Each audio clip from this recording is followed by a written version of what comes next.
बिस्मिल्लाहिर्रहमानिर्रहीम अस्सलाम वालेकुम and welcome to our channel. हाजिर खिदमत है आपके लिए इमरान सीरीज की कहानी वाइट बर्ड का दूसरा हिस्सा। तहरीर मजर कलीम MA, आवाज रहमान खान। तो चलिए शुरू करते हैं। टाइगर ने बंद दरवाजे पर दबाव डाला तो दरवाजा खुलता चला गया और वो अंदर दाखिल हुआ। ये ऑफिस के अंदाज में सजाया गया खासा बड़ा कमरा था, जिसके आखिरी सिरे में एक बड़ी ऑफिस टेबल के पीछे एक लंबे कद और भारी जिस्म का आदमी बैठा हुआ था। ये जैकब था, रेड स्टार होटल का मालिक और जनरल मैनेजर। जैकब एक क्रीमियन नजात था, लेकिन तवील अरसे से पाकिस्तान में सेटल हो चुका था। क्योंकि उसके ताल्लुकात गैर मुल्की तंजीमों से खासे करीबी थे, इसीलिए टाइगर ने भी उससे दोस्ती कर रखी थी और जैकब भी टाइगर को काम देता रहता था। आओ आओ टाइगर, मैं काफी देर से तुम्हारा मुंतजर था। जैकब ने टाइगर को अंदर दाखिल होते देखकर उठते हुए मुस्कुराकर कहा, तुम्हारा पैगाम मिलते ही मैं रवाना हो गया था। क्या हुआ है? कोई खास बात जो तुमने इस तरह नादरशाही पैगाम भिजवा दिया? टाइगर ने मेज के करीब पहुंचते हुए मुस्कुराकर कहा और फिर जैकब से मुसाफिहा करके वो मेज की दूसरी तरफ कुर्सी पर बैठ गया। तुम्हारे लिए मेरे पास एक काम है, लेकिन काम ऐसा है कि इसे जल्द से जल्द निपटाना है। जैकब ने कहा, क्या काम है? रेड रोज क्लब में एक क्रीमियन नजाद आदमी हार्डी उठता बैठता रहा है, क्या तुम उसे जानते हो? जैकब ने कहा तो टाइगर बेख्तियार चौंक पड़ा, क्योंकि उसे हार्डी से मिलने के लिए वो एक क्रीमियन होटल गया था, लेकिन उससे मुलाकात न हो सकी थी। और ये मुलाकात चूंकि हार्डी की कॉल पर हो रही थी और उसके बाद हार्डी ने राबिता ही न किया था, इसीलिए उसने भी परवाह न की। हाँ, अच्छी तरह जानता हूँ। क्यों, क्या हुआ है उसे? टाइगर ने चौंक कर पूछा। उसे हलाक कर दिया गया है और मैंने जो मालूमात हासिल की है उसके मुताबिक उसे हलाक कराने का काम जॉस्टन के ग्रुप ने किया है। ब्लैक लॉर्ड क्लब वाले जॉस्टन ने। जैकब ने कहा, हाँ, उसने वाकई पेशावर कातिलों का ग्रुप बना रखा है। फिर? टाइगर ने कहा, मेरी पार्टी ये मालूम करना चाहती है कि हार्डी को हलाक कराने वाली पार्टी कौन है और ये तुमने मालूम करना है। जैकब ने कहा, पहले जो अंदरूनी बात है वो बताओ कि हार्डी किसके लिए काम करता था? क्या तुम्हारी पार्टी के लिए हार्डी काम करता था या तुम्हारी पार्टी कोई और है? टाइगर ने पूछा, तुम्हारा इससे कोई ताल्लुक नहीं। तुम्हें एक काम दिया जा रहा है, वो करो और अपना मुआवजा ले लो, बस। जैकब ने इस बार मुंह बनाते हुए कहा, सॉरी जैकब, मैं इस अंदाज में काम नहीं कर सकता, तुम किसी और को दे दो ये काम। टाइगर ने भी मुंह बनाते हुए जवाब दिया, सोच लो, खासी बड़ी रकम का काम है, करोड़ों डॉलर्स का ही क्यों ना हो, मुझे इसकी परवाह नहीं, लेकिन मैं काम अपने अंदाज में करता हूँ, वरना नहीं। और मेरा अंदाज ये है कि मुझे अंदरूनी कहानी मालूम होनी चाहिए। टाइगर ने जवाब देते हुए कहा, अब क्या किया जाए? मालूम है कि तुम बेहद जिद्दी हो और ये काम ऐसा है कि तुम्हारे अलावा और कोई उसे तेजी से और बेदाग अंदाज में कर नहीं सकता, लेकिन तुम ख्वाह की फजूल बातों में उलझ जाते हो। ये मेरा स्टाइल है और मैं इससे मजबूर हूँ। ये मंशियात की बैनुल अक़वामी गेम है। यहाँ रेड डॉग नामी तंजीम ने ड्रग की पूरी मार्केट पर मुकम्मल कब्जा किया हुआ है। बड़े बड़े हुक्काम को उसकी सरपरस्ती हासिल है, लेकिन क्रीमिया की एक तंजीम जिसका नाम ब्लैक स्टार है, वो भी इस कारोबार में खत्म जमाना चाहती है। हार्डी भी उसी का नुमाइंदा था और वो उसके लिए भाग दौड़ कर रहा था कि अचानक उसे हलाक कर दिया गया। मेरी पार्टी ब्लैक स्टार है। वो ये मालूम करना चाहती है कि क्या हार्डी की हलाकत के पीछे रेड डॉग है या कोई और पार्टी। बस इतनी सी बात है।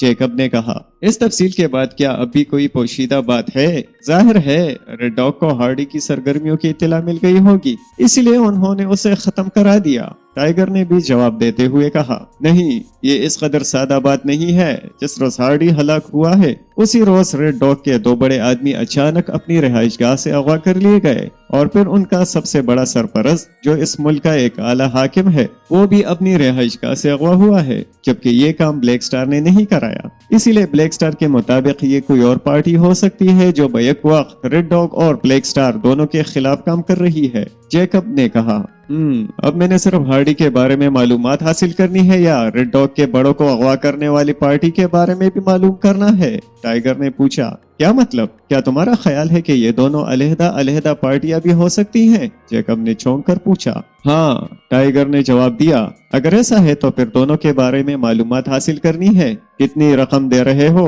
तुम कितनी रकम लोगे? मुझे तुम पर एतमाद है। जितनी रकम तुमने तय की है उसका 3/4 दे दो। टाइगर ने मुस्कुराते हुए कहा तो जैकब बेइख्तियार हंस पड़ा। 3/4 नहीं, नेस। जैकब ने कहा, नहीं सॉरी, 2 काम है इसीलिए 3/4 कह रहा हूँ। एक काम होता तो निसफ ले लेता। टाइगर ने कहा, हो सकता है कि एक ही पार्टी हो। जैकब ने कहा, अगर एक पार्टी हुई तो मैं बकिया रकम वापस कर दूंगा। टाइगर ने जवाब दिया, लेकिन तुमने तो तयशुदा मुआवजे का निसफ लेना है, निसफ काम के बाद मिलेंगे। जैकब ने कहा ठीक है, ऐसे ही सही। टाइगर ने कहा तो जैकब उठा। उसने दीवार में नस्ब एक सेफ खोला और उसमें से बड़े नोटों की 20 गड्डियां निकालकर उसने टाइगर के सामने रख दी। 3/4 रकम 40 लाख बनती है, 20 लाख दे रहा हूँ। बाकी 20 लाख काम मुकम्मल होने पर, और अगर एक ही पार्टी हुई तो फिर बाकी 10 लाख मिलेंगे। जैकब ने बाकायदा हिसाब किताब करते हुए कहा पार्टियां तो 2 हैं, ये बात तय समझो। टाइगर ने गड्डियां उठाकर उन्हें अपने कोट की जेबों में डालते हुए कहा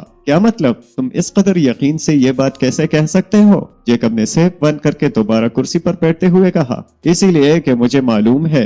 टाइगर ने मुस्कुराते हुए कहा क्या मालूम है? जैकब ने उछलते हुए पूछा रड्डों के खिलाफ हरकत में आने वाली एक सरकारी तंजीम स्नेक किलर्स है। उसने उस चौधरी हशमत और उसके बेटे चौधरी निसार को उनके डेरे से उठाया। तो उनका मकसद और था। उन दोनों चौधरियों ने एक गरीब और बेवा औरत की नौजवान बेटी को अगवा करके बेआबरू किया और फिर उसे कत्ल कर दिया। पुलिस चूंकि उनके खिलाफ कार्रवाई नहीं करती थी, इसीलिए उन्हें अगवा करके पुलिस के आला हुक्काम को सौंपा गया और फिर पुलिस की तफ्तीश के दौरान चौधरी हशमत और उसके बेटे ने मंशियात की स्मगलिंग का एतराफ कर लिया, तो उन्हें एंटी नारकोटिक्स एजेंसी के हवाले कर दिया गया और अब वो उन्हीं की तहवील में है। टाइगर ने जवाब दिया तुम्हें इतनी तफसील का कैसा इल्म है? जैकब ने हैरत भरे लहजे में पूछा इसे छोड़ो, ये मेरा काम है। मेरे पास तो ऐसी वैसी मालूमात हैं कि अगर मैं उन्हें ओपन कर दूं तो अंडरवर्ल्ड में कयामत बर्पा हो जाए। टाइगर ने मुस्कुराते हुए कहा यही तो तुम्हारी खूबी है टाइगर, इसीलिए तो ऐसे कामों के लिए तुम्हारा इंतखाब किया जाता है जिन्हें कोई दूसरा अंजाम नहीं दे सकता। लेकिन इसका मतलब है कि तुम्हें हार्डी के कत्ल का भी इल्म होगा। जैकब ने कहा हार्डी छोटी मछली है, इसलिए मुझे इस बारे में इल्म नहीं हो सका। मुझे तो उसकी मौत का इल्म ही तुम्हारे जरिए हुआ, लेकिन अगर मैं चाहूँ तो यहीं बैठे बैठे मालूमात हासिल कर सकता हूँ। टाइगर ने कहा यहीं बैठे बैठे? वो कैसे? जैकब ने और ज्यादा हैरान होते हुए कहा फोन के जरिए। लेकिन फिर तुम ये कहोगे कि इतनी बड़ी रकम चंद मिनटों में देनी पड़ गई है। अगर मैंने 2-3 दिन लगा दिए तो फिर तुम मुतमईन हो जाओगे कि मैंने बड़ी मेहनत की है। टाइगर ने कहा तो जैकब बेख्तियार हंस पड़ा। ये बात तो तुम्हारी ठीक है, लेकिन अब जबकि मामला तय हो चुका है तो अब चाहे 1 मिनट लगे या 1 रोज, इससे कोई फर्क नहीं पड़ता। इसलिए अगर तुम ये मामला भी अभी हल कर दो तो इससे मेरी पार्टी पर भी मेरी कारकर्दगी का आरोप पड़ जाएगा। जैकब ने कहा तो टाइगर ने इस बात में सर हिलाते हुए फोन का रिसीवर उठाया और नंबर प्रेस करने शुरू कर दिए। रॉडेश बोल रहा हूँ। राबिता कायम होने पर एक मर्दाना आवाज सुनाई दी। टाइगर बोल रहा हूँ रॉडेश, हार्डी को किसी पेशावर कातिल ने हलाक किया है, तुम्हें इल्म तो होगा? टाइगर ने पूछा हाँ मालूम है, लेकिन तुम क्यों पूछ रहे हो? दूसरी तरफ से कहा गया। चूंकि टाइगर ने लाउडर का बटन प्रेस नहीं किया था, इसलिए मेज की दूसरी तरफ बैठे हुए जैकब को दूसरी तरफ से आने वाली आवाज सुनाई नहीं दे रही थी। मुझे इस बारे में पहले से इल्म है। ये काम ब्लैक क्लब की तरफ से किया गया है, लेकिन मैं इस पार्टी के बारे में मालूम करना चाहता हूँ जिसने ये काम कराया है। टाइगर ने कहा मुझे मालूम है, लेकिन तुम्हारा मुआवजा भी तुम्हें मिल जाएगा और ये इतला बाहर भी ना जाएगी। उसकी हलाकत की बुकिंग टिमोथी ने की थी। तुम टिमोथी को तो जानते ही हो। हाँ बहुत अच्छी तरह जानता हूँ, लेकिन पार्टी कौन थी वो बताओ। टिमोथी को इल्म होगा। मैंने इस बारे में इसलिए मालूमात नहीं की कि इस तरह टिमोथी को हलाक करना पड़ता और मेरे लिए ये सब बेकार होता। ठीक है, तुम्हारा मुआवजा तुम्हें पहुंच जाएगा, टाइगर ने कहा और इसके साथ ही उसने क्रेडल दबाया और टोन आने पर एक बार फिर नंबर प्रेस करने शुरू कर दिए। Jessica club. राबिता कायम होती ही एक नस्वानी आवाज सुनाई थी। टिमोथी से बात कराओ, मैं टाइगर बोल रहा हूँ। होल्ड करें, टिमोथी बोल रहा हूँ। चंद लम्हों बाद एक मर्दाना आवाज सुनाई दी। तुम्हारे कत्ल की बुकिंग की जा रही है। मैंने सोचा पहले तुमसे बात हो जाए। टाइगर ने कहा क्या कह रहे हो? मेरे कत्ल की बुकिंग? क्या मतलब? कौन कर रहा है? क्यों कर रहा है? टिमोथी ने बुरी तरह हरासा होते हुए कहा जब तुम पार्टी का नाम नहीं बताते तो फिर पूछते क्यों हो? तुम्हें भी तो सिर्फ दौलत चाहिए होती है। तुम्हें इससे कोई दिलचस्पी नहीं होती कि जिसे हलाक किया जा रहा है उसे क्यों हलाक किया जा रहा है। टाइगर ने जवाब देते हुए कहा तो तुम कहना क्या चाहते हो? खुलकर बात करो। सुनो टिमोथी, तुमने हार्डी की हलाकत की बुकिंग की है और मैंने उस पार्टी को मालूम करने की बुकिंग की है जिसने हार्डी की हलाकत की बुकिंग कराई है, और लाजमी बात है कि तुमसे ये बात मालूम करने के लिए तुम पर इतना तशद्दुद करना पड़ेगा कि तुम बहरहाल हलाक हो ही जाओगे। इस तरह एक लिहाज से ये तुम्हारी हलाकत की बुकिंग होगी। टाइगर ने कहा, मगर तुम ऐसा क्यों कर रहे हो? तुम्हें मालूम तो है कि किसी पार्टी के बारे में किसी को नहीं बताया जा सकता। ये अंडरवर्ल्ड के उसूल के खिलाफ है। टिमोथी ने कहा, यह उसूल इसीलिए बनाया गया है कि राज लीक आउट ना हो, और तुम मेरी आदत जानते हो कि मैं किसी सूरत ये राज लीक आउट नहीं करूंगा। मेरा मतलब है कि तुम्हारा नाम किसी सूरत सामने नहीं आएगा। वैसे अब चूंकि मैंने बुकिंग कर ली है, इसीलिए अब मैं पीछे तो नहीं हट सकता, और तुम मेरे बारे में भी अच्छी तरह जानते हो, इसलिए तुम कहीं चुप भी ना सकोगे, और बताना तो बहरहाल तुम्हें पड़ेगा, चाहे इसके नतीजे में तुम्हारा जो भी हशर हो। वैसे मेरा वादा है कि तुम्हारा नाम सामने नहीं आएगा। टाइगर ने कहा, ओह, मैं जानता हूँ कि तुम वादा पूरा करते हो, और ये भी जानता हूँ कि तुम इंतहाई खतरनाक आदमी हो, इसीलिए मैं बता देता हूँ, लेकिन प्लीज आइंदा ऐसा ना करना, क्योंकि ये मेरा बिजनेस है। टिमोथी ने रो देने वाले लहजे में कहा, ठीक है, वादा रहा। टाइगर ने मुस्कुराते हुए कहा, हार्डी के कत्ल की बुकिंग जैकार्ड ग्रुप के चीफ जैकार्ड ने कराई थी। टिमोथी ने कहा, लेकिन ये भी सुन लो कि अगर तुमने कोई गलत बयानी की है तो फिर मैं वादे से बरी हो जाऊंगा। टाइगर ने कहा, मैं अहमक तो नहीं हूँ कि तुम जैसे आदमी से गलत बयानी करूंगा। बस तुम अपना वादा याद रखना कि मेरा नाम कभी सामने ना आए, और आइंदा मेरे खिलाफ बुकिंग भी ना करना। दूसरी तरफ से कहा गया, ओके। टाइगर ने कहा और रिसीवर रख दिया। जैकार्ड ग्रुप के चीफ जैकार्ड ने बुकिंग कराई है, लेकिन तुमने भी ख्याल रखना है कि टिमोथी का नाम सामने ना आए। टाइगर ने कहा, मुझे उसका नाम लेने की जरूरत ही नहीं है, मुझे सिर्फ पार्टी का नाम चाहिए था, वो मिल गया है। लेकिन जैकार्ड ग्रुप तो असलहे को डील करता है, उसका मंशियात से तो कोई ताल्लुक नहीं। जैकब ने कहा, कोई और सिलसिला भी हो सकता है, ये आदमी भी हर तरह के मसले में दखल अंदाजी करने का आदी है। टाइगर ने कहा तो जैकब ने इस बात में सर हिला दिया, और फिर उठकर उसने सेफ खोलकर मजीद नोटों की गड्डियां निकालकर टाइगर के हवाले कर दी, जिन्हें टाइगर ने जबरदस्ती अपनी जेबों में ठूंस लिया। अब मैं चलता हूँ, टाइगर ने उठते हुए कहा तो जैकब ने इस बात में सर हिलाया। थोड़ी देर बाद टाइगर की कार तेजी से उसके फलाही इदारे की तरफ बढ़ी चली जा रही थी, जो ऐसे मरीज बच्चों का मुफ्त इलाज करता था जिनके खून का कैंसर था। ये इलाज बेहद महंगा था, लेकिन ये इदारा गरीब मरीज बच्चों का इलाज मुफ्त करता था। टाइगर ने वहां पहुंचकर जैकब से हासिल होने वाली तकरीबन तमाम रकम अतिये के तौर पर जमा करा दी। अलबत्ता उसने राडिश के मुआवजे जितनी रकम रख ली थी, और फिर इस इरादे से बाहर आकर उसने कार का रुख राडिश के क्लब की तरफ कर दिया।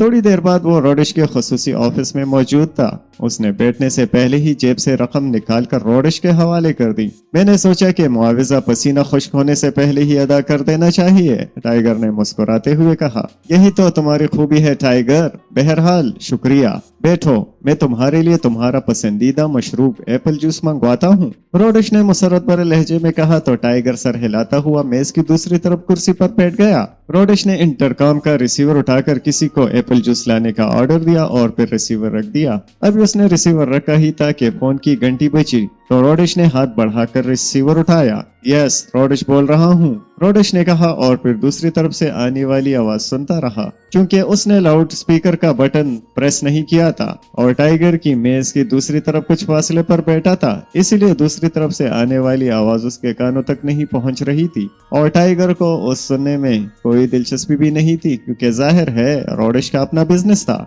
नहीं, सॉरी जनाब, क्योंकि ये मुल्क की सलामती का मसला है, इसीलिए मैं ऐसे मामलात में काम नहीं करता। आई एम रियली सॉरी, राडिश ने कहा तो टाइगर बेख्तियार चौंक पड़ा, क्योंकि राडिश के मुंह से मुल्क की सलामती के अल्फाज निकले थे। जनाब, मैंने पहले भी माजरत की है, अब फिर मैं माजरत कर रहा हूँ, राडिश ने कहा, और उसके साथ ही उसने रिसीवर रख दिया। उसका चेहरा सुर्ख हो रहा था। क्या हुआ राडिश, क्या कोई खास मसला था? टाइगर ने ऐसे अंदाज में बात करते हुए कहा जैसे आम सी बात कर रहा हो। ये लोग न जाने मुझे क्या समझते हैं। मैं इस मुल्क का बाशिंदा हूँ, और इस मुल्क के मफादात मेरे भी मफादात हैं। ये ठीक है कि हम लोग अंडरवर्ल्ड में काम करते हैं, लेकिन इसका ये मतलब तो नहीं कि हम अपने मुल्क के खिलाफ काम शुरू कर दें। जिस दरख्त की शाख पर बैठे हैं उसे ही काटना शुरू कर दें। लेकिन ये लोग समझते हैं कि सारे काम सिर्फ दौलत से ही हो जाएंगे। राडिश ने कदरे गुस्सीले लहजे में कहा। उसी लम्हा दरवाजा खुला और एक नौजवान कमरे में एप्पल जूस का बड़ा सा गिलास एक ट्रे में रख के अंदर दाखिल हुआ, और राडिश के इशारे पर उसने जूस का गिलास टाइगर के सामने रखा और खाली ट्रे उठाए वापस चला गया। तो टाइगर ने जूस का गिलास उठाकर मुंह से लगा लिया, और फिर एक बड़ा सा घूंट लेकर उसने गिलास वापस मेज पर रखा। मामला क्या था? टाइगर ने पूछा। छोड़ो टाइगर, ये सिलसिला तो चलता रहता है, तुम सुनाओ आजकल क्या सरगर्मियां हैं? राडिश ने पूछा। वही रूटीन का काम, टाइगर ने मुस्कुराते हुए कहा और फिर उसने इधर उधर की बातें शुरू कर दी। जब उसने जूस का गिलास खत्म कर लिया तो वो उठ खड़ा हुआ। जूस का शुक्रिया, अब इजाजत, टाइगर ने कहा तो रोडिश भी उठ खड़ा हुआ और फिर टाइगर रोडिश से मुसाफिहा करके मुड़ा और तेज तेज कदम उठाता हुआ ऑफिस से बाहर आ गया। लेकिन क्लब से बाहर जाने के बजाय वो रोडिश के असिस्टेंट टोनी के ऑफिस की तरफ बढ़ गया। टोनी से भी उसके खासे गहरे ताल्लुकात थे और टाइगर टोनी के भी बाज मामलात में बड़ी बड़ी रकमें देता रहता था जिनका इल्म रोडिश को भी ना होता। इसीलिए टोनी टाइगर का बड़ा एहसानमंद रहता था और टाइगर ने रोडिश पर उस फोन कॉल के मामले में ज्यादा दबाव भी इसीलिए न डाला क्योंकि उसे मालूम था कि जो कॉलें रोडिश सुनता या करता है वो सब टोनी के ऑफिस के नीचे मौजूद जदीद मशीनों के जरिए टेप होती रहती हैं और फिर इनमें जो जरूरी हो वो अलहदा कर ली जाती हैं और जो जरूरी नहीं होती वो जाया कर दी जाती हैं। उसे मालूम था कि वो टोनी के जरिए रोडिश को आने वाली कॉल की तफसीलात भी मालूम कर लेगा और ये भी मालूम कर लेगा कि कॉल किसने की है। चुनांचे वो सीधा टोनी के ऑफिस में पहुंच गया। टोनी उसे देखकर बेख्तियार खिल उठा। मैं सोच ही रहा था कि तुमसे राबिता करूं। सलाम दुआ के बाद टोनी ने कहा, क्यों, क्या हुआ है? टाइगर ने कुर्सी पर बैठते हुए कहा, थोड़ी सी रकम की जरूरत थी और सिवाय तुम्हारे और कोई ऐसा आदमी नहीं जो इस तरह बगैर किसी काम के रकम दे दे। टोनी ने कहा, कितनी रकम चाहिए तुम्हें? ज्यादा नहीं, सिर्फ 1 लाख रुपए चाहिए। तुम एक छोटा सा काम कर दो तो उसके मुआवजे में ये रकम अभी ले लो। कौन सा काम, बताओ? अभी मैं रोडिश के ऑफिस में बैठा था कि उसे एक फोन कॉल आई थी। मुझे उस फोन कॉल की तफसीलात चाहिए। उस फोन कॉल में किसी ने रोडिश को कोई काम करने का कहा लेकिन रोडिश ने उसे मुल्क की सलामती का मामला कहकर इनकार कर दिया। मैंने रोडिश से पूछना मुनासिब ना समझा। इस कॉल के साथ साथ ये भी तुम्हें बताना होगा कि कॉल किसने की थी और कहां से की जा रही थी। तो मुझे उसके एवज रकम दोगे? टोनी ने कहा, रकम तो तुम वैसे ही ले सकते हो लेकिन इस तरह तुम पर बोझ नहीं रहेगा। ठीक है, मैं अभी आता हूँ, टोनी ने उठते हुए कहा और फिर वो मुड़कर तेजी से अकबी दरवाजा खोलकर दूसरी तरफ चला गया। टाइगर समझ गया कि वो अकबी कमरे में मौजूद रास्ते से नीचे तहखाने में गया होगा ताकि कॉल चेक करके उसकी टेप लेकर वापस आ जाए। और फिर थोड़ी देर बाद अकबी दरवाजा खुला और टोनी वापस आया। उसने हाथ में एक टेप पकड़ा हुआ था जिसके ऊपर एक कागज लिपटा था। क्या तुम इसे यही सुनना चाहते हो? नहीं, इत्मीनान से सुनूंगा। तुमने तो बहरहाल सुनी होगी इसीलिए तुम मुख्तसर तौर पर बता दो। कॉल यही पाकिशिया से किसी पब्लिक फोन बूथ से की गई है इसीलिए मशीन नंबर चेक ना कर सकी। बोलने वाला जॉनसन नाम का कोई आदमी है। उसने चीफ से कहा है कि वो एक क्रीमिया से शुमाली इलाकों में भिजवाने के लिए हसास असलहे की केप मंगवाना चाहता है। इसकी डिलीवरी का काम चीफ करे लेकिन चीफ को मालूम है कि ऐसा हसास असलहा लामहाला वहाँ किसी साजिश के लिए मंगवाया जा रहा होगा, इसलिए उसने इसे मुल्क की सलामती का मामला कहकर इनकार कर दिया। उस जॉनसन ने बारी मुआवजे की बात की लेकिन चीफ ने माजरत कर ली। टोनी ने तफसील बताते हुए कहा तो टाइगर ने इस बात में सर हिलाया और फिर जेब से एक चेक बुक निकालकर उसने एक चेक पर रकम का इंदराज करके दस्तखत किए और चेक को बुक से अलहदा करके उसने उसे टोनी की तरफ बढ़ा दिया। बेहद शुक्रिया टाइगर, टोनी ने मुसरत भरे लहजे में कहा। तो टाइगर ने मुस्कुराते हुए उसे इजाजत ली और फिर मुड़कर बैरूनी दरवाजे की तरफ बढ़ता चला गया। इमरान अपने फ्लैट में मौजूद था जबकि सुलेमान मार्केट गया हुआ था। इमरान सिटिंग रूम में बैठा गैर मुल्की साइंसी रिसाले के मुताले में मसरूफ था। जौहर नगर के चौधरी हशमत और उसके बेटे जिसने बूढ़ी औरत की बेटी को अगवा करके बेआबरू करके हलाक कर दिया था तो उनके डेरे से ही उठा लिया गया था। वो जवाना तो उन्हें वहीं हलाक करने का ख्वाहिशमंद था लेकिन इमरान ने ऐसे जालिम लोगों को आसान मौत मारने से इनकार कर दिया और फिर वो उन्हें वहां से उठाकर राना हाउस में ले आए। यहाँ चौधरी हशमत ने 2 कोड़े खाकर खुद ही अपने मंशियात के कारोबार के बारे में सारी तफसीलात बता दी और फिर उसने खुद ही नए सेक्रेटरी दाखिला चौधरी शौकत के बारे में बता दिया कि वो इस तंजीम का सरपरस्त है। चुनांचा इमरान ने सर सुल्तान से कहकर उस चौधरी शौकत को फौरी तौर पर बरतरफ कराकर जबरी रिटायर्ड कराया और फिर इमरान ही के कहने पर सर सुल्तान ने चौधरी हशमत और उसके बेटे को पुलिस के आला हुक्काम के जरिए एंटी नारकोटिक्स एजेंसी के हवाले कर दिया और एंटी नारकोटिक्स एजेंसी के आला हुक्काम ने सर सुल्तान के हुक्म पर साबिका सेक्रेटरी दाखिला चौधरी शौकत को भी उनकी रिहाइशगाह से उठा लिया क्योंकि अब वो उस ओहदे पर फाइज नहीं थे। जहां उन पर बगैर सदर की इजाजत के हाथ ना डाला जा सकता। इस तरह ये तंजीम, जिसका नाम रेड डॉग था, तमाम की तमाम न सिर्फ गिरफ्तार कर ली गई बल्कि मंशियात की बड़ी खेप भी उनकी निशानदही पर बरामद कर ली गई। इस तरह इस तंजीम का मुकम्मल तौर पर खात्मा हो गया था और इमरान के नुक्ता नजर से ये स्नेक किलर्स की एक बड़ी कामयाबी थी। इमरान बेटा रिसाले के मुताले में मसरूफ था के पास पड़े हुए फोन की घंटी बज उठी। इमरान ने रिसाले से नजरें हटाए बगैर रिसीवर उठाया। Ali Imran, MSc DSc Oxon बोल रहा हूँ। टाइगर बोल रहा हूँ बॉस, अगर आप इजाजत दे तो मैं आपके फ्लैट पर आ जाऊं। ये खास तौर पर इजाजत लेने की क्या जरूरत है? क्या यहाँ पर पर्दादार लोग रहते हैं? इमरान ने मुस्कुराते हुए कहा, ये बात नहीं बॉस, इजाजत इसलिए ली जाती है ताकि आप कुछ वक्त दे सकें। क्यों, कोई खास बात है? बॉस, मुल्क के शुमाली इलाकों में कोई गहरी साजिश की जा रही है, इस सिलसिले में कुछ मालूमात मिली है। ओह अच्छा, आ जाओ, इमरान ने चौंक कर कहा और फिर रिसीवर रख दिया। टाइगर की बात सुनकर उसके चेहरे के उजलात कुछ किच से गए थे, क्योंकि ये इंतहाई अहम बात थी। वो अखबारात में पढ़ता रहता था कि मुल्क के शुमाली इलाका जात में से वो इलाके जो काफिरिस्तान की सरहद से मुल्हिक है, अक्सर हुकूमती फोर्स के साथ लड़ाई झगड़े की खबरें आती रहती थी, लेकिन इमरान ने उन्हें मकामी मामलात समझकर कभी नोटिस न लिया था। लेकिन टाइगर की बात सुनकर वो वाकई चौंक पड़ा था। उसने रिसाला बंद करके मेज पर रखा और फिर फोन का रिसीवर उठाकर तेजी से नंबर प्रेस करने शुरू कर दिए। PA2 secretary खारिजा। राबिता कायम होते ही दूसरी तरफ से सर सुल्तान के PA की आवाज सुनाई दी। PA का मतलब पर्सनल असिस्टेंट है या पाकिशियाई असिस्टेंट? मेरा मतलब है वो असिस्टेंट जो पाकिशियाई मामलात में सेक्रेटरी खारिजा की मदद करता है, इमरान ने अपने मखसूस लहजे में कहा तो दूसरी तरफ से PA हंस पड़ा। इमरान साहब, आप जो भी समझ लें, मेरे लिए वही एजाज की बात है, मैं बात कराता हूँ, दूसरी तरफ से हंसते हुए कहा गया और उसके साथ ही फोन पर खामोशी तारी हो गई। सुल्तान बोल रहा हूँ। चंद लम्हों बाद सर सुल्तान की आवाज सुनाई दी। सयाने कहते हैं बादशाह और हाकिम से हर वक्त डरते रहना चाहिए, क्योंकि वो गालियां निकालने पर तो खिल्लत फाखिरा अता कर देते हैं और तारीफ करने पर कत्ल कर देते हैं, और आप तो बैक वक्त सुल्तान यानी बादशाह भी हैं और हाकिम आला भी। इमरान की जुबान रवा हो गई। सियाने तो ये भी कहते हैं कि दूसरों का वक्त जाया नहीं करना चाहिए, सर सुल्तान ने जवाब देते हुए कहा। सियानों की ये बात आज तक मेरी समझ में नहीं आई कि वक्त जाया कैसे हो सकता है। क्या घड़ियां रुक जाती है या जमीन की गर्दिश में फर्क आ जाता है? वक्त तो बहरहाल वक्त है और उसने तो आगे बढ़ना ही है, इमरान ने मुस्कुराते हुए कहा। फजूल बातों में वक्त गुजारने के बजाय काम में गुजारा जाए तो वो जाया नहीं होता। सर सुल्तान भी बाकायदा हुज्जत पर उतर आए। आपके नजदीक काम की बातें क्या हो सकती हैं? ऑफिस के बारे में बातें काम की होती हैं और बाकी फजूल, इमरान ने कहा। तुम तो अब कटजहदी पर उतर आए हो। बहरहाल बोलो, क्यों फोन किया है? सर सुल्तान ने इस बार हंसते हुए कहा। बड़ा अरसा से दिल चाह रहा था कि आपकी नरम, शफकत से पुर, मधुर और सुरीली आवाज सुनने के लिए, लेकिन कोई काम की बात ही समझ न आ रही थी, इसीलिए मैंने सोचा कि चलो कुछ फजूल बातें ही कर ली जाएं। कम से कम आपकी आवाज तो सुनने को मिल जाएगी।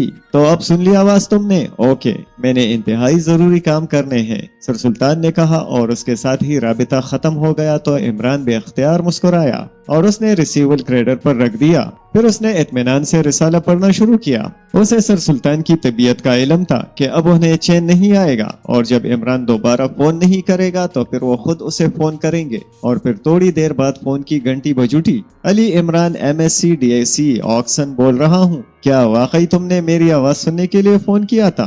दूसरी तरफ से सर सुल्तान की गुस्सीली आवाज सुनाई थी। जाहिर है, और मुझे आप जैसे मसरूफ और आला हक्काम से क्या काम हो सकता है, इमरान ने जवाब दिया। ठीक है, मैं तुमसे बातें करने खुद तुम्हारे फ्लैट पर आ रहा हूँ और सिर्फ मैं ही नहीं, मेरे ऑफिस के तमाम लोग भी आएंगे, सर सुल्तान ने कहा तो इमरान बेख्तियार हंस पड़ा। आपका मतलब ये है कि मैं हमेशा के लिए फ्लैट से फरार हो जाऊं, क्योंकि अब आपके इतने बड़े सेक्रेटरीट के अमले की आमद के बाद सिर्फ चाय पिलवाने पर मेरे 10 सालों का बजट पूरा हो जाएगा, इमरान ने कहा। तो फिर बताओ फोन क्यों किया था? एक इत्तला मिली है जनाब कि पाकिशिया के शुमाली इलाके जात के उन इलाकों में जो काफिरिस्तान से मुल्हिक हैं, कोई गहरी साजिश की जा रही है। क्या आपके पास इस सिलसिले में कोई इत्तलात हैं? ऐसी तो कोई बात हुक्काम के नोटिस में नहीं, सर सुल्तान ने संजीदा लहजे में कहा।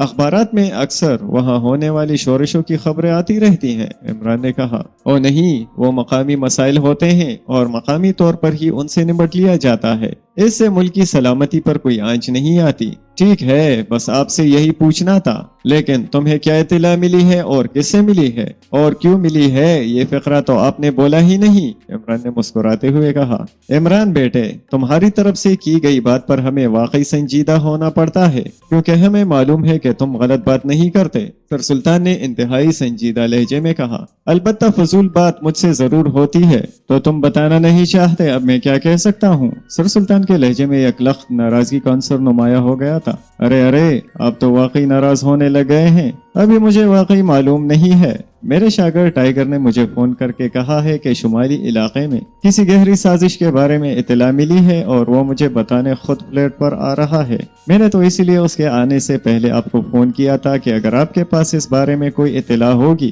تو مجھے مل جائے گی اور میں اس پیشگی اطلاع کا روب اپنے شاگرد پر ڈال سکوں گا تاکہ اسے معلوم ہو سکے کہ استاد بہرحال استاد ہی ہوتا ہے۔ عمران نے کہا، بہرحال اگر کوئی خطرناک بات ہو تو مجھے ضرور بتا دینا، سر سلطان نے کہا۔ ظاہر ہے آپ کو نہیں بتاؤں گا تو کیا آنٹی کو بتاؤں گا، عمران نے مسکراتے ہوئے کہا۔ اللہ حافظ، دوسری طرف سے سر سلطان نے کہا اور اس کے ساتھ ہی رابطہ ختم ہو گیا تو عمران نے مسکراتے ہوئے ریسیور رکھ دیا۔ تھوڑی دیر بعد بیرونی دروازہ کھلنے کی آواز سنائی دی تو عمران سمجھ گیا کہ سلیمان مارکیٹ سے واپس آیا ہے، اور چند لمحوں بعد سلیمان شاپرز اٹھائے سٹنگ روم کے دروازے کے سامنے سے گزرا۔ ٹائیگر آ رہا ہے اور وہ میرا اکلوتا شاگرد ہے، اسی لیے اچھی سی چائے بنا دینا، عمران نے اونچی آواز میں کہا، لیکن سلیمان نے کوئی جواب نہ دیا اور پھر چند لمحوں بعد کال بیل کی آواز سنائی دی تو عمران سمجھ گیا کہ ٹائیگر آیا ہوگا۔ سلیمان کے قدموں کی آواز بیرونی دروازے کی طرف جاتی سنائی دی۔ کیا حال ہے سلیمان صاحب؟ دروازہ کھلنے کے ساتھ ہی ٹائیگر کی آواز سنائی دی۔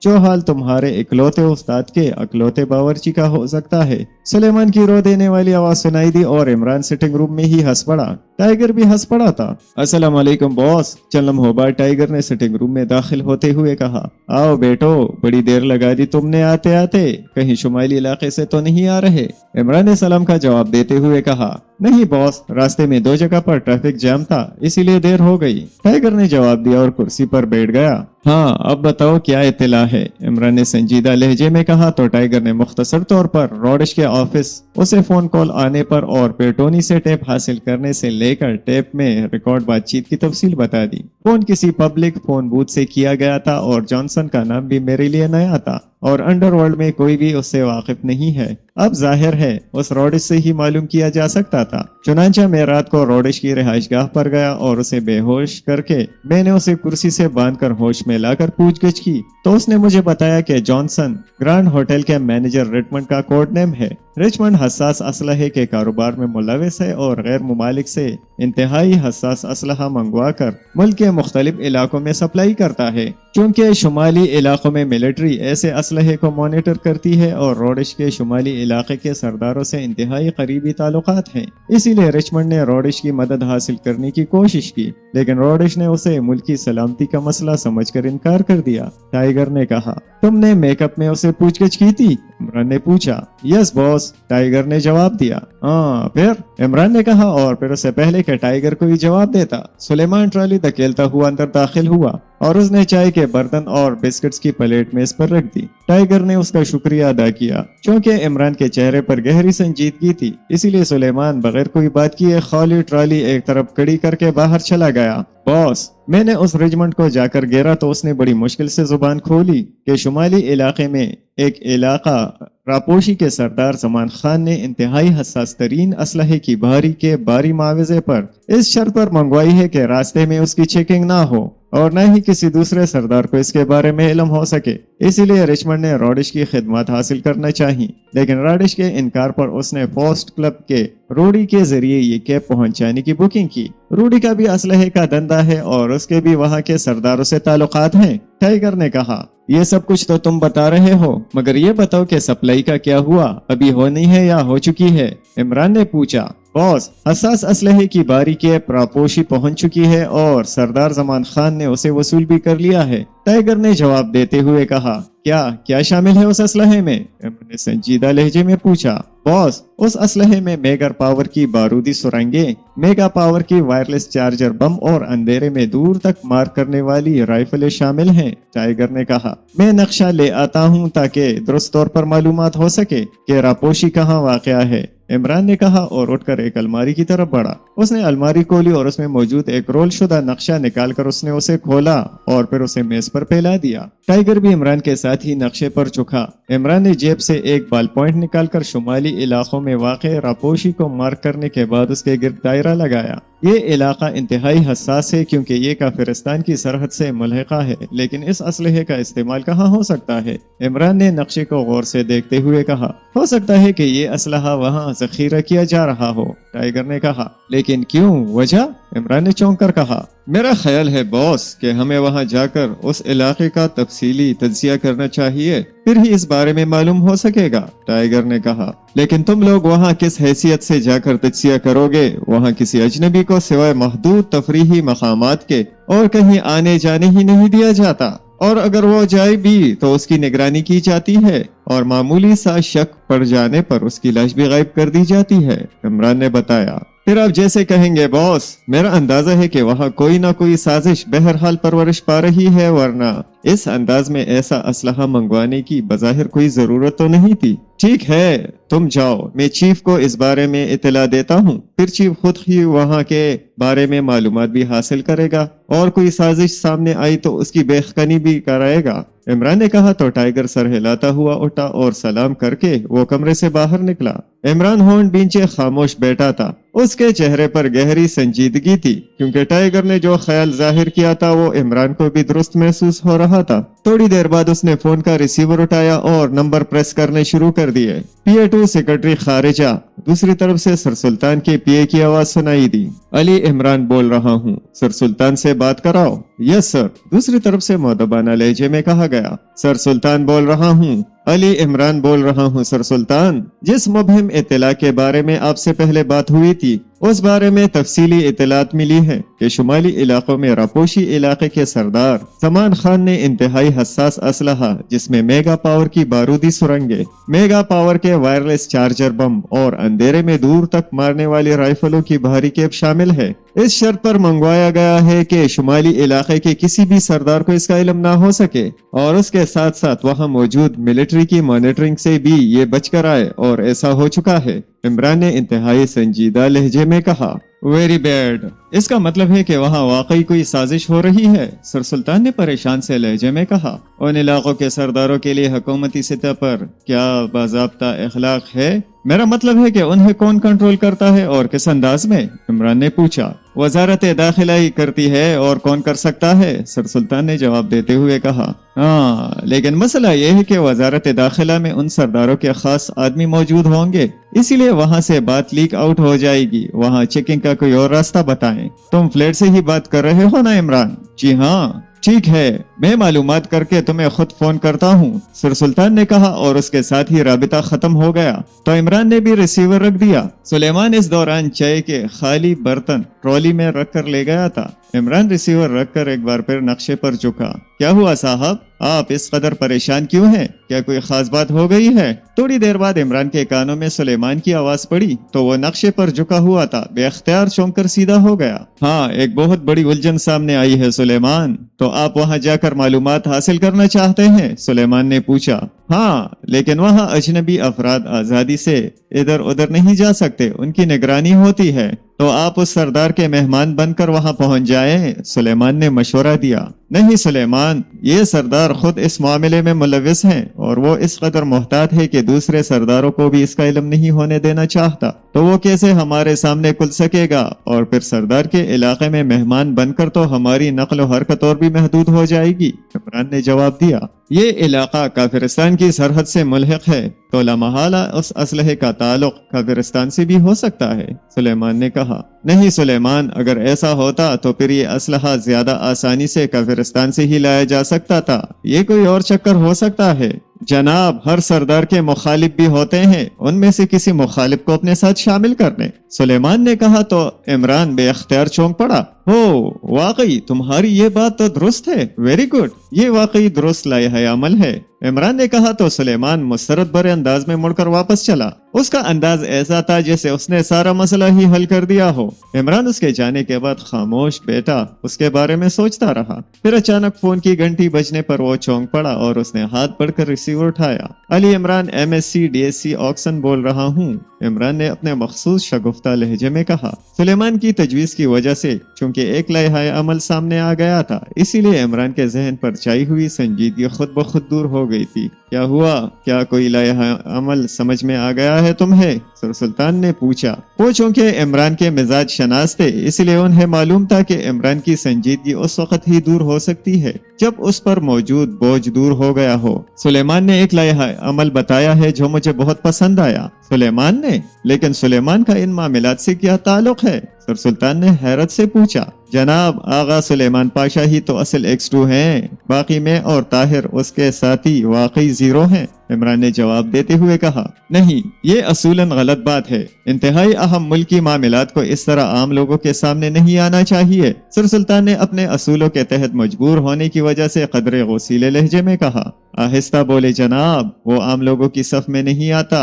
अम्मा भी का लाडला है और अम्मा भी मुझसे ज्यादा उसकी बात मानती है। और अब तो जानते हैं कि अगर अम्मा भी तक ये बात पहुंच गई कि आगा सुलेमान पाशा को आम आदमी कहा जा रहा है, तो फिर वो कुछ हो जाएगा जिसका तस्वर भी खास आदमी नहीं कर सकते।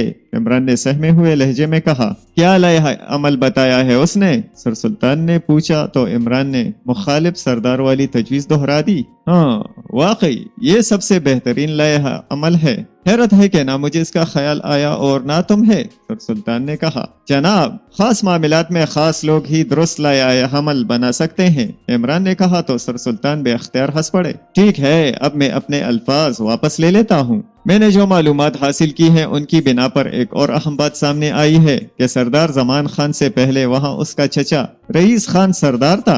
1 साल पहले वो फोत हो गया और उसके 2 बेटे हैं। एक तालीम हासिल करने के लिए ग्रेटलैंड गया और फिर वहीं सेटल हो गया, लेकिन दूसरा बेटा जिसका नाम जहान खान है वो वहीं रापोशी में ही रहता है, लेकिन वो एक हादसे में दोनों टांगों से माजूर हो गया था, इसीलिए व्हील चेयर पर रहता है। साबिका सेक्रेटरी दाखिला चौधरी शौकत ने जहान खान को माजूर करार देकर सरदार जमान खान का नाम बतौर सरदार तजवीज़ किया और फिर हुकूमत से उसकी बाज़ाबिता इजाजत लेकर उसे सरदार नामजद कर दिया गया और अभी तक उसके खिलाफ वजारत दाखिला में कोई मनफी रिपोर्ट मौजूद नहीं है। वैसे ये इत्तला भी मिली है कि सरदार जहान खान ने सरदार जमान खान की नामजदगी पर बाकायदा एहतजाज भी किया था, लेकिन उसका एहतजाज मुस्तरद कर दिया गया। सर सुल्तान ने तफसील से बात करते हुए कहा। इसका मतलब है कि मुखालिफ सरदार तो यही माजूर सरदार जहान खान ही हो सकता है, लेकिन माजूर होने की वजह से उसकी नक्ल व हरकत तो महदूद होगी। इमरान ने कहा। उसके मेहमान बनकर तुम वहां जा सकते हो इमरान?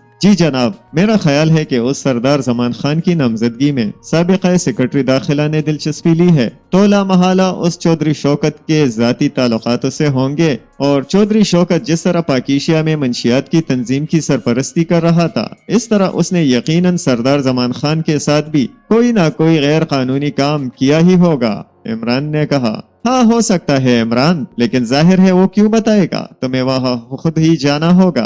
ठीक है सर सुल्तान, उस सरदार जहान खान से हमारा राबिता किस तरह हो सकता है? इमरान, वजारत दाखिला में शुमाली इलाकों का बाकायदा एक सेक्शन है जिसका इंचार्ज राहत अली है। वो रिटायरमेंट के करीब है और उसका अब तक का रिकॉर्ड बेदाग है और वो खुद भी शुमाली इलाकों का ही रहने वाला है। मैंने उसे तुम्हारे बारे में बता दिया है, तुम उससे मेरा हवाला देकर राब्ता कर लो, वो बेहतरीन अंदाज में तुम्हारे काम करा देगा। ठीक है जनाब, शुक्रिया, इमरान ने कहा और अल्लाह हाफिज कहकर उसने रिसीवर रखा और फिर उठकर उसने अलमारी खोली और उसमें से ट्रांसमीटर निकालकर वो वापस कुर्सी पर आकर बैठ गया। उसने डायरी खोलकर उसे चेक करना शुरू किया और फिर एक सफ़े पर उसकी निगाहें चंद लम्हों के लिए जम सी गईं। फिर उसने डायरी बंद करके उसे मेज पर रखा और रिसीवर उठाकर नंबर प्रेस करने शुरू किए। PA2 director general anti narcotics agency. राबिता कायम होते ही एक नस्वानी आवाज सुनाई दी। Ali Imran MSc DSc Oxon बोल रहा हूँ। डायरेक्टर जनरल राना साहब अपने ऑफिस में बैठे लूडो खेल रहे हैं या कैरम? इमरान ने मुस्कुराते हुए पूछा। काका, क्या मतलब? ये आप क्या कह रहे हैं? दूसरी तरफ से चौंकर और हैरत भरे लहजे में पूछा गया। चलें, आप उनसे मेरी बराह रास्त बात करा दें, मैं खुद ही पूछ लूंगा। होल्ड करें सर। दूसरी तरफ से एक झटकेदार लहजे में कहा गया तो इमरान बेख्तियार मुस्कुराया। राना बोल रहा हूँ। चंद लम्हों बाद एक बारीक सी आवाज सुनाई दी। आपकी मुतरन्नम आवाज की मालिका पीए ने आपको मेरा नाम माँ डिग्रिया पहुंचाया या नहीं? अगर नहीं तो फिर मैं अपना तारुफ करा दूं? इमरान ने कहा तो इस बार दूसरी तरफ से राना बेख्तियार हंस पड़ा। वो बेहद गुस्से में थी। कह रही थी कि आप उससे पूछ रहे हैं कि मैं दफ्तर में बैठा लूडो खेल रहा हूँ या कैरम, और उसका ये भी कहना था कि डिग्रियों की वजह से उसने काल मिलवा दी है। दूसरी तरफ से राना ने हंसते हुए कहा, इमरान का चूंकि चौधरी हशमत, उसके बेटे चौधरी निसार और साबिका सेक्रेटरी दाखिला चौधरी शौकत की वजह से राना के साथ काफी राबिता रहा था, और फिर सर सुल्तान ने जिन अल्फाज में इमरान का तारुफ राना से कराया था, तब से राना से उसका खासा बेतकल्लुफ ताल्लुक कायम हो गया था। और इमरान तो मुल्क के सदर से भी तकल्लुफ से बात ना कर सकता था, तो वो राना को कहाँ बख्शने वाला था। चलो शुक्र है मेरी डिग्रियों ने किसी पर तो असर किया। वैसे आपकी ये पीए वाकई दलेर खातून है, वरना तो खवातीन डिग्रियां सुनकर बिदक जाती हैं कि किसी मुफलिस से वास्ता पड़ा है। इमरान ने कहा, आपकी बात दुरुस्त है, बहरहाल फरमाइए कैसे कॉल किया आपने? साबिका सेक्रेटरी दाखिला चौधरी शौकत से मुलाकात करनी है। उनकी अदालत ने जमानत ले ली है और अब वो अपनी जाती रिहाइशगाह पर हैं। राना ने जवाब दिया, कहाँ है उनकी जाती रिहाइशगाह? इमरान ने कहा तो दूसरी तरफ से पता बता दिया गया, और फिर इमरान के पूछने पर उसने फोन नंबर भी बता दिया। तो इमरान ने उनका शुक्रिया अदा किया और क्रेडल दबाकर टोन आने पर उसने नंबर प्रेस करने शुरू कर दिए। राना हाउस। राबिता कायम होते ही जोसेफ की आवाज सुनाई दी। अली इमरान बोल रहा हूँ। यस बॉस, हुक्म। एक पता नोट करो। यस बॉस, दूसरी तरफ से कहा गया, और इमरान ने उसे पता नोट करा दिया। वहाँ साबिका सेक्रेटरी दाखिला चौधरी शौकत रहता है। उसका हुलिया मैं तुम्हें बता देता हूँ। उसे अगवा करके राना हाउस ले आना, जवानों को भी साथ ले जाना। पहले वहाँ बेहोश कर देने वाली गैस फायर कर देना, वरना वहाँ बेगुनाह मुलाजिम मारे जा सकते हैं। इमरान ने कहा, और उसके साथ ही उसने चौधरी शौकत का हुलिया भी बता दिया। वो एक बार उससे नारकोटिक्स एजेंसी के ऑफिस में मिल चुका था। यस बॉस, दूसरी तरफ से कहा गया। जब वो ब्लैक रूम में पहुंच जाए तो मुझे कॉल करना, मैं फ्लैट में खुद मौजूद हूँ। इमरान ने कहा, यस बॉस, दूसरी तरफ से कहा गया तो इमरान ने ओके कहकर रिसीवर रख दिया। शुमाली इलाके रापोशी का सरदार जमान खान लंबे कद और भारी जिस्म का मालिक था। उसका चेहरा भी खासा बड़ा और रौबदार था। चेहरे पर सफेद और काली छोटी सी दाढ़ी थी, जिसकी वजह से उसका चेहरा कुछ ज्यादा ही बड़ा और चौड़ा लगता। वो अपने डेरे पर बने हुए एक ऑफिस नुमा कमरे में बैठा हुआ था। सामने मेज पर फोन था और सरदार जमान खान उस तरह फोन की तरफ देख रहा था जैसे उसे किसी की कॉल का शिद्दत से इंतजार हो। उसके सामने कॉफी की प्याली रखी हुई थी और वो रुक रुक कर उस प्याली से कॉफी सिप कर रहा था। उसी लम्हे फोन की घंटी बज उठी तो उसने हाथ बढ़ाकर रिसीवर उठा लिया। सरदार जमान खान बोल रहा हूँ। रमेश बोल रहा हूँ सरदार। दूसरी तरफ से एक मर्दाना आवाज सुनाई दी। बड़ी देर कर दी तुमने फोन करने में, मैं यहाँ इंतजार में बैठा सूखता रहा हूँ। सरदार जमान खान ने गुस्सीले लहजे में कहा, जनाब, जो मालूमात हमें चाहिए थी वो देर से मिली हैं। ठीक है, बताओ क्या तय हुआ? सरदार, आपका मुतालिबा तस्लीम कर लिया गया है, लेकिन क्या? लेकिन आपको कैब अज खुद काफिरिस्तान की हदूद के अंदर पहुंचानी होगी। हमारा कोई आदमी आपके इलाके में नहीं आएगा। रमेश ने जवाब देते हुए कहा, ठीक है, मुझे मंजूर है। मैं खुद भी यही चाहता हूँ कि कोई अजनबी आदमी यहाँ नजर ना आए, लेकिन मुआविजा कैसे मिलेगा? सरदार जमान खान ने कहा, मुआविजे का जो तरीका आपने बताया है वो मंजूर कर लिया गया है। आप खेप के बारे में इतला दें। उसका मुआविजा ग्रेटलैंड के मरकजी बैंक में आपके अकाउंट में जमा करा दिया जाएगा और आपको इतला दे दी जाएगी। आप बैंक से तस्दीक करके हमें डिलीवर कर दें। रमेश ने जवाब देते हुए कहा, गुड, ठीक है, फिर मैं काम का आगाज कर देता हूँ। लेकिन सरदार, एक बात का आपने हर सूरत में ख्याल रखना होगा कि इस बारे में किसी को मामूली सा शुबा भी ना होना पड़े, खास तौर पर आपके मुखालिफ सरदार जहान खान को, वरना ये बात हुकूमत के नोटिस में आ गई तो सारा खेल खत्म हो जाएगा। तुम फिक्र ना करो रमेश, ये मेरा काम है।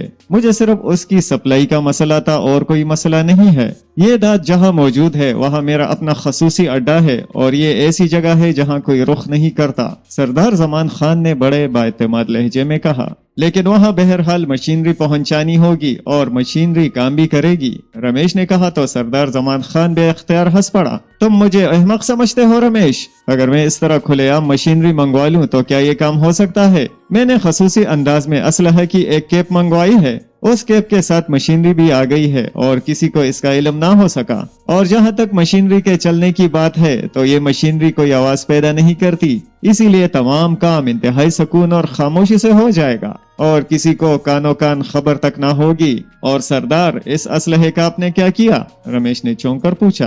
क्यों, तुम क्यों पूछ रहे हो? सरदार, अगर ये असलहा चेक हो गया तो सारे मामलात ही ओपन हो जाएंगे। ओह नहीं रमेश, ऐसी कोई बात नहीं। असलहा मैंने शोग्रान की एक पार्टी को फरोख्त कर दिया है और असलहा वहां पहुंच भी गया है और किसी को मालूम तक ना हो सका। ओके सरदार, अगर कोई खास बात हो तो आपने मुझसे जरूर राबिता करना है। वैसे पहली खेप कब तक तैयार हो जाएगी? कल से काम शुरू होगा रमेश, तो 1 हफ्ते में पहली खेप तैयार हो जाएगी। और सरदार, आपका क्या अंदाजा है कि कितनी खेपें वहां से मिल सकेंगी? रमेश ने पूछा। मेरा नहीं बल्कि माहिरीन का अंदाजा है कि यहाँ से 1000 खेपें आसानी से निकल आएंगी और वो भी इंतहाई अच्छी और खालिस हालत में। शायद बाद में मिलावट वाला माल भी मिल जाए, लेकिन इतना तो बहरहाल बेहतरीन क्वालिटी का माल होगा, सरदार ने कहा। ठीक है सरदार, हम तैयार हैं। ओके रमेश, फिर बात होगी, सरदार ने कहा और उसके साथ ही उसने क्रेडल दबाया और फिर टोन आने पर तेजी से नंबर प्रेस करने शुरू कर दिए।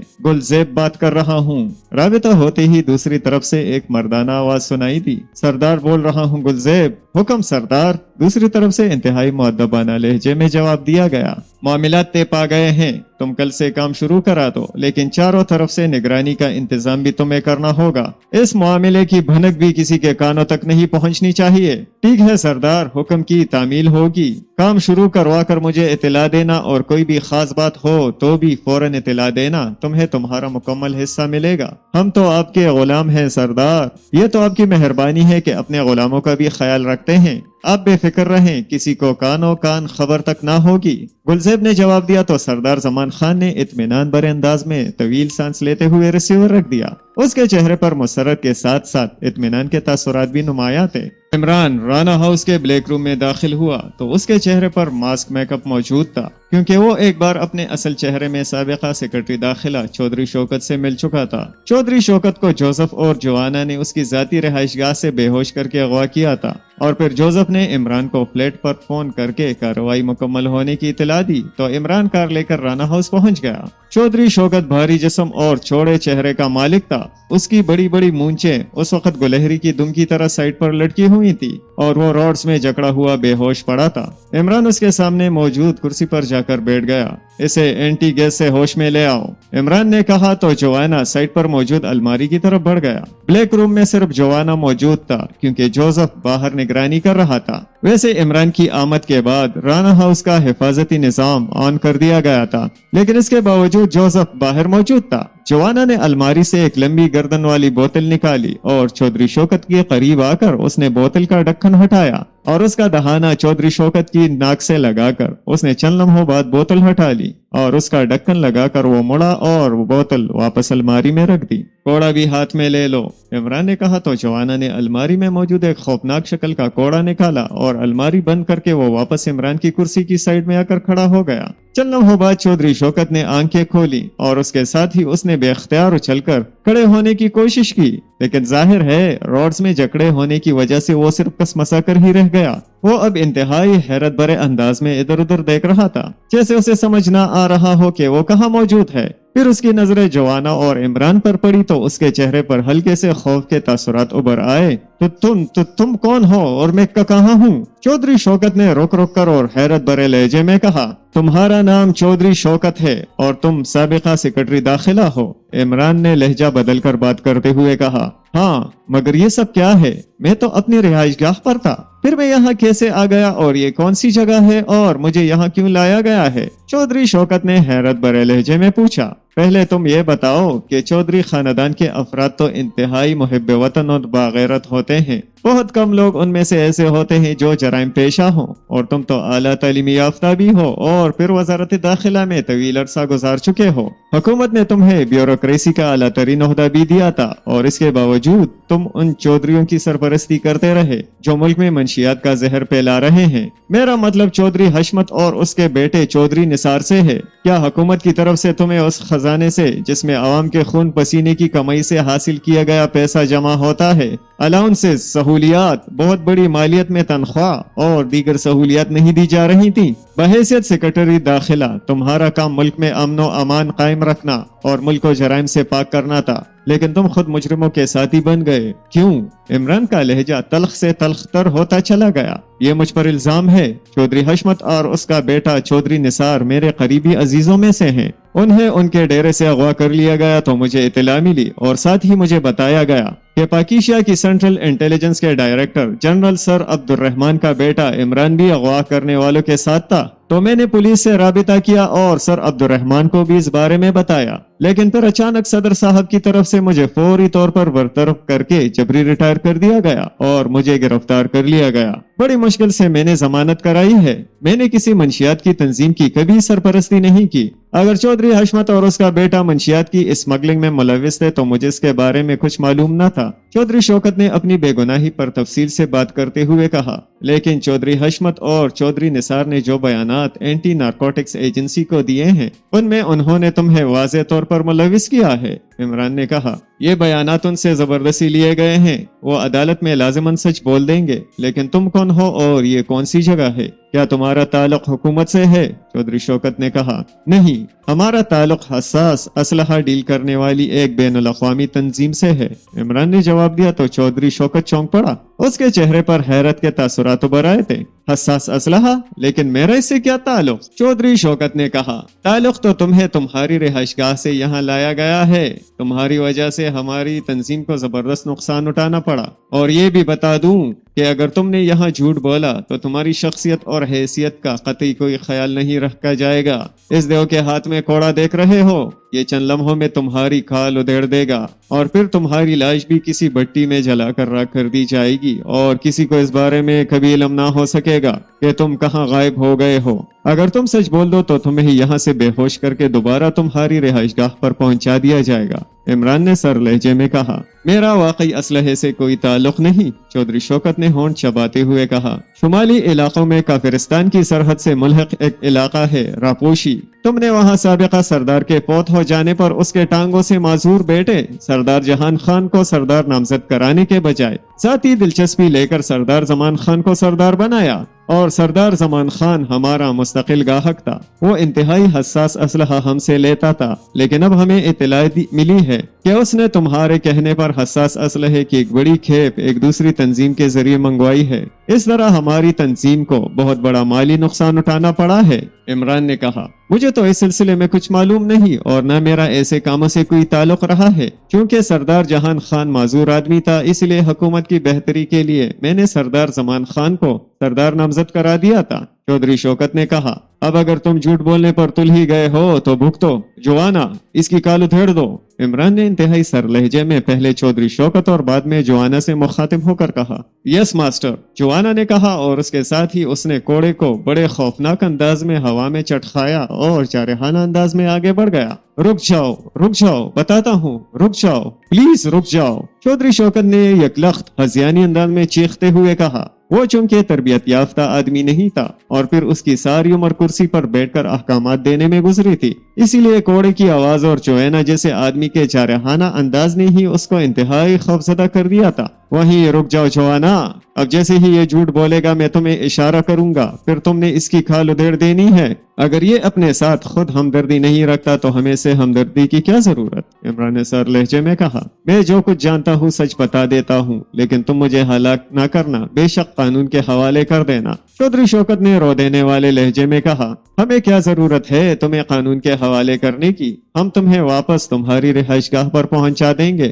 لیکن تمہیں ہر قیمت پر سچ بولنا پڑے گا، ہڈیاں توڑوا کر بھی اور بغیر ہڈیاں توڑوائے بھی۔ اسی طرح سرد لہجے میں کہا، سردار زمان خان اسلحہ منگواتا رہتا ہے۔ جب مجھے اس بارے میں خفیہ اطلاع ملی تو اس وقت وہ سردار بھی نہیں تھا۔ میں نے اس سے رابطہ کیا تو اس نے مجھے باری رقم ہر ماہ دینے کی آفر کر دی۔ میں باری رقومات کا جوا کھیلنا کا عادی ہوں، اس لیے مجھے باری رقم کی ضرورت پڑتی رہتی ہے۔ اسی لیے میں نے اس سے باقاعدہ ماہانہ رقم طے کر لی اور جو مجھے باقاعدگی سے ملتی رہی۔ پھر اس علاقے کا بڑا خان فوت ہو گیا تو سردار زمان خان کو میں نے اپنی پوسٹ کی وجہ سے سردار نامزد کروا دیا۔ اس کے بدلے مجھے ماہانہ ڈبل معاوضہ ملنے لگا۔ باقی مجھے یہ معلوم نہیں کہ وہ یہ اسلحہ کس تنظیم سے منگواتا ہے اور کس سے نہیں۔ چودھری شوکت نے تیز تیز لہجے میں کہا۔ اس کا لہجہ بتا رہا تھا کہ وہ سچ بول رہا ہے۔ اس اسلحے کا سردار زمان خان کیا کرتا تھا؟ عمران نے پوچھا۔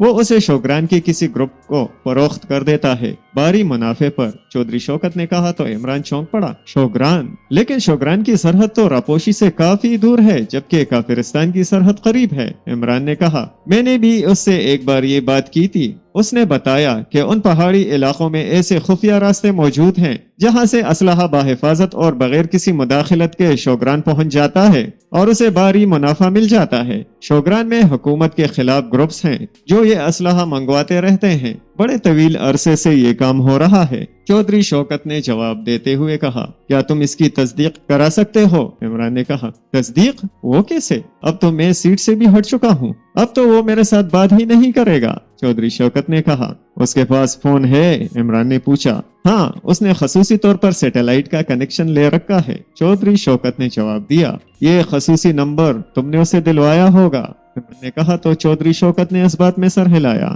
کیا نمبر ہے فون کا؟ عمران نے پوچھا تو چودھری شوکت نے نمبر بتایا۔ تم اس سے فون پر بات کرو اور اسے کہو کہ اگر اس نے اسے طے شدہ معاوضہ نہ دیا تو وہ اس کے بارے میں حکومت کو اطلاع دے دے گا۔ اس طرح وہ نہ صرف جیل پہنچ جائے گا بلکہ سرداری سے بھی ہاتھ دھو بیٹھے گا، عمران نے کہا۔ ٹھیک ہے، جو ہوگا سو ہوگا، لیکن میں تمہارے حکم کی تعمیل ضرور کروں گا، چودھری شوکت نے کہا۔ تم نے اس سے اس انداز میں بات کرنی ہے کہ یہ بات کنفرم ہو جائے کہ وہ اسلحہ شوگران کے گروپ کو فروخت کرتا ہے، عمران نے کہا تو چودھری شوکت نے اس بات میں سر ہلا دیا۔ عمران نے پاس پڑے ہوئے فون کا ریسیور اٹھایا اور نمبر پریس کرنے شروع کر دیے۔ آخر میں اس نے لاؤڈر کا بٹن بھی پریس کر دیا اور جوانا کو اشارہ کیا تو وہ خنجر جیب میں ڈال کر اور کوڑا وہیں فرش پر رکھ کر آگے بڑھا اور عمران کے ہاتھ سے ماؤتھ پیس لے کر دوبارہ چودھری شوکت کے قریب آ کر اس نے ریسیور چودھری شوکت کے کان سے لگا دیا۔ کچھ وقت تک گھنٹی بجتی رہی تھی اور پھر ریسیور اٹھائے جانے کی آواز سنائی دی۔ یس، سردار زمان خان بول رہا ہوں، ایک سخت اور تحکمانہ آواز سنائی دی۔